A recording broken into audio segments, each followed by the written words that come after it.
Good evening, everyone, and welcome back to the Tom Wilson Racing YouTube channel. Looking ahead to this weekend's action, the Betfair Hurdle card at Newbury, and a selection or two from Warwick as well. Um, Keep promising a profit and loss update that will be going live tomorrow evening, with a reminder of to this weekend selections as well. So we're going to jump straight in and look at the card at Newbury, which should be with you around about now. Starting with the 130 at Newbury, which is a screen just freezing a little bit. Sorry about that. It is a Class 3 handicap hurdle over 3 miles. Just get my notes up for the race when it loads. Yep, and I've just backed Judicial Lord here, the John Joe O'Neill entry. 4 places with Paddy Power at 14 to 1. That's the price that they're offering at the moment as well. Just check. Yeah, that's still there, 14 to 1. It's quite an easy case, really, to be honest with you. He's stepping back down into Class 3 company after competing in Class 2 company on his last 2 starts. He was well beaten 39 lengths at Cheltenham in November, and hasn't been since then, which would suggest that there might have been something wrong with him that day, perhaps. Um, I'd forgive a bad run. I'm always willing to forgive a bad run. But he did run with real credit at Cheltenham on his penultimate start back in October. That was in Class 2 company. Finishing second of 20 runners that day off a mark of 130. He's now off a mark of 133. He was up against a really good handicapped horse in Highland. Frank, the form of that race had been Frank since. Flight Decker was third, was well beaten last time, but did run well at Newbury in the Grade 2 Coral long distance hurdle, beating only 2 lengths behind Dashel Drasher and Pacer Park. Um, Flight Deck's now rated 144. Dubrovnik Harry, fourth, finished third, beating only 2 lengths in Grade 2 handicap hurdle at Sandown last weekend as well. So the form of that Cheltenham race back in October has worked out well. He's now £6 higher Judicial Lord than when he won last time. When he won off a mark of 127 at Kelso back in September, but did run well off this mark back in October. As already mentioned, he's well equipped at this level, placed twice in Class 2 level, won twice at this level. 3 of his 6 wins under rules have come at right-handed tracks, so he'll be suited by the course. Left-handed tracks. And his best run when running 2.5 PR have come on going sets good to soft.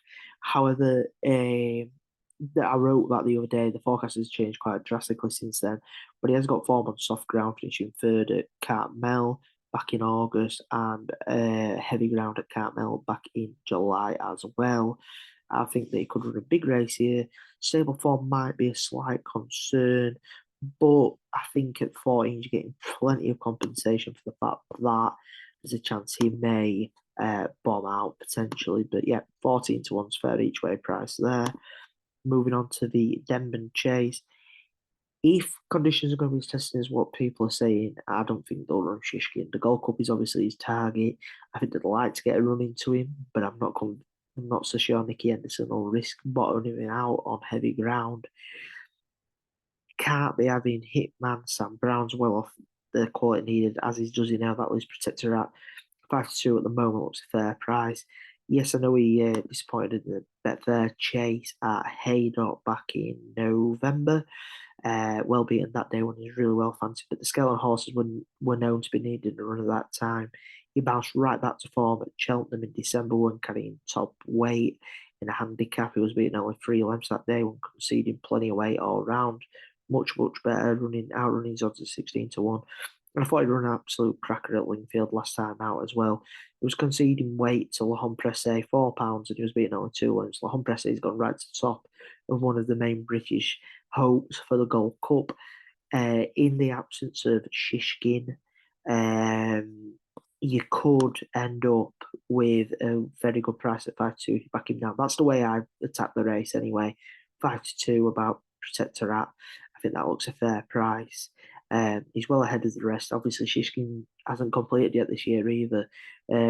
Refused to race at Ascot, then unseated in King George. He would probably have won the King George, but I don't think he'll run if the ground's as testing as what the theory it could be at Newbury. So that'd be the way that I'm playing that. Protector at a point to win at 5 to 2.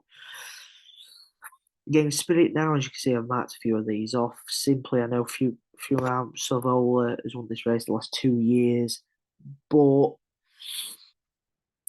he's well off what you would think is needed here. Bootel still, I think he's better going right-handed. I don't think he'll be sorted about the course. Editor Dejit's been really, really inconsistent this year. That being said, he's fitted with first-time cheap pieces, so we'll see what that comes about. Edward Stone is the one that I'm going to go with here at 7-4. He definitely didn't stay over the extended trip last time out at Kempton, well beaten over 2 mile 4. But he put in a couple of really, really nice performances actually. Um, Before that boat starting at Cheltenham in November, and he came in behind John Bonny, did very little wrong there. He came back very much recovery mission after a couple of underwhelming performances at the end of last season. And then he got closer to John Bon actually at Sandown in heavy ground, so he won't be concerned by the heavy ground either. Yeah, I just think he's much, much, much better than the rest of the field here. So yeah, Edward Stone at 7-4, flying through the Newbury card here. Moving on to the main race of the day, Betfair Hurdle. I've gone through this looking at the previous stats. And one thing that came to mind was that course form really should be respected. And with that mind, you'd have to give Brentford Hope a massive chance here. Um, just looking at his last two runs have come at the course here at Newbury. He won in Class 3 Company back in November, running out of 16 length winner. Yes, the form of that race wasn't the strongest, but you do well to knock the manner of that victory. Really, really impressive that day, and he was hyped up £11 for that win. It's a mark of 133. He ran with real credit here in Grade 3 Company last time out. Again, over course and distance. And it was beaten over 2 lengths that day, coming in behind the very useful Hansard and Strong Boodles fancy from last year's Cheltenham Festival. Bad. He's been raised only £1 for that 2 length defeat in graded company to a mark of 134. But I think he may still look fairly well handicapped. I think a £1 rise was pretty lenient, if I'm honest with you.